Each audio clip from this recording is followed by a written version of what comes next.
نعیم الرحمن ہے، اس شہر کا ایک محافظ ہے، کوئی اور نہیں بس حافظ ہے۔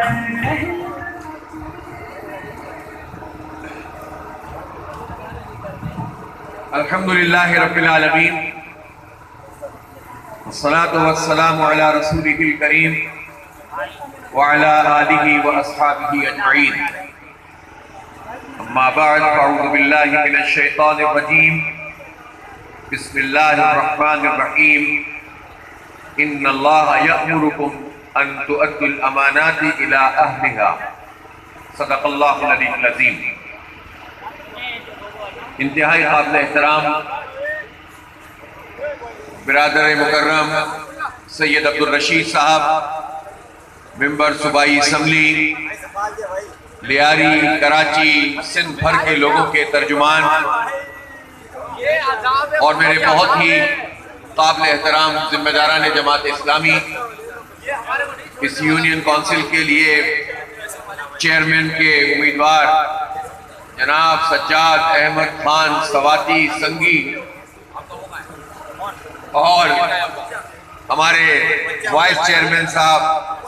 اور میرے بہت ہی قابل احترام بزرگوں، نوجوان دوستوں، میرے بھائیوں، اس جنگل شاہ کے رہنے والے، اس ضلع کے ماڑی کے بسنے والے میرے بہت ہی عزیز دوستوں، آپ بہت دیر سے انتظار کر رہے ہیں اور یہ تکلیف آپ کو اٹھانی پڑی ہے، جس کے لیے میں معذرت خواہ ہوں،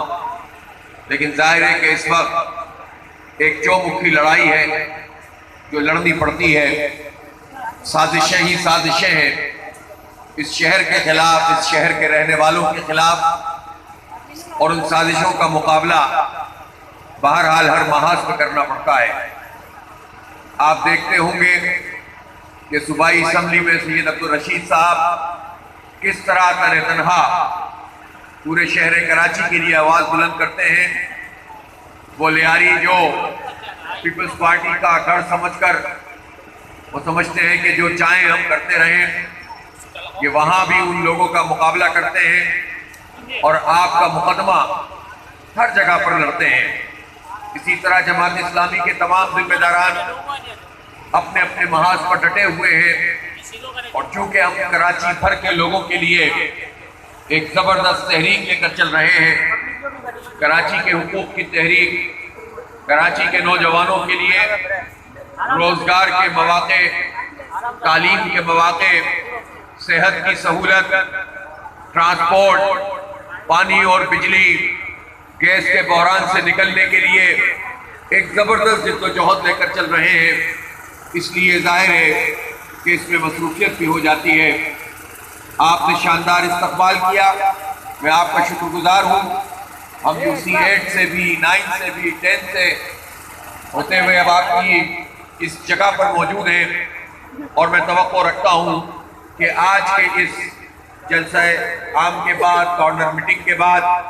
اب آپ اپنے اپنے علاقوں اور بستیوں میں، اپنی آبادی میں اور محلے میں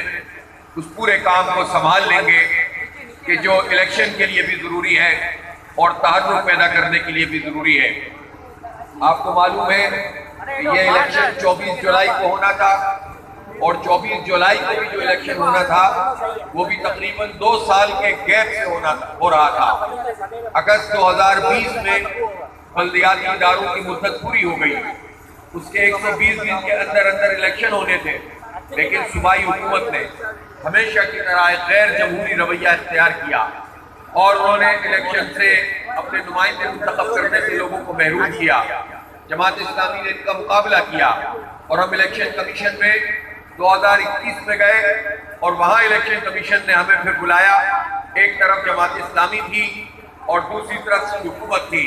کوئی دوسری پارٹی کراچی کے لوگوں کے اس اختیار اور حق کے لیے آواز بلند نہیں کر رہی تھی۔ میں حیران تھا کہ کسی کے پاس 14 قومی اسمبلی کی سیٹیں ہیں، کسی کے پاس 3 ہیں، کسی کے پاس 4 ہیں، اور اتنی بڑی تعداد میں صوبائی اسمبلی میں بھی لوگ موجود ہیں، لیکن اس شہر کے حق اور اختیار کے لیے کوئی سامنے آنے کے لیے تیار نہیں تھا۔ ہم نے یہ مقدمہ لڑا، اور بالآخر صوبائی حکومت کو قانون سازی کی طرف جانا پڑا۔ جب انہوں نے قانون سازی کی تو سارے اختیارات کو ہضم کرنے کی کوشش کی. اس پر سب سے مؤثر آواز جماعت اسلامی نے اٹھائی اور ہم نے مختلف جگہوں پر احتجاج کیا، دھرنے دیے اور بالآخر سندھ اسمبلی کے سامنے ہم نے 31 دسمبر کو شام کو دھرنا شروع کیا. پیپلز پارٹی والے سمجھے کہ یہ رات کو نیو ایئر نائٹ کے موقع پر چلے جائیں گے، پھر سوچا کہ اگلے دن چلے جائیں گے، اس سے اگلے دن چھٹی کا تھا، انہوں نے کہا چھٹی کے بعد چلے جائیں گے، اور پھر اس کے بعد وقت گزرتا چلا گیا،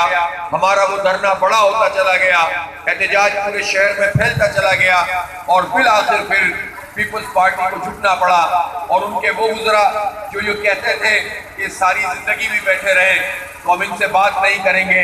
بالآخر انہی وزراء کو ہمارے پاس آنا پڑا. کمیٹی بنی، مذاکرات جاری رہے. وہ کہتے تھے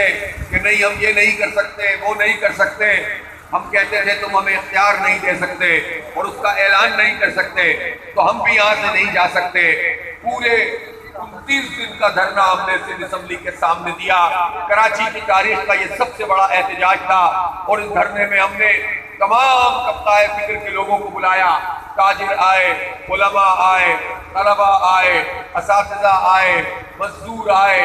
ہر طبقۂ زندگی سے لوگ وہاں پہنچے. اظہار یکجہتی ہوا اور بالآخر ہم نے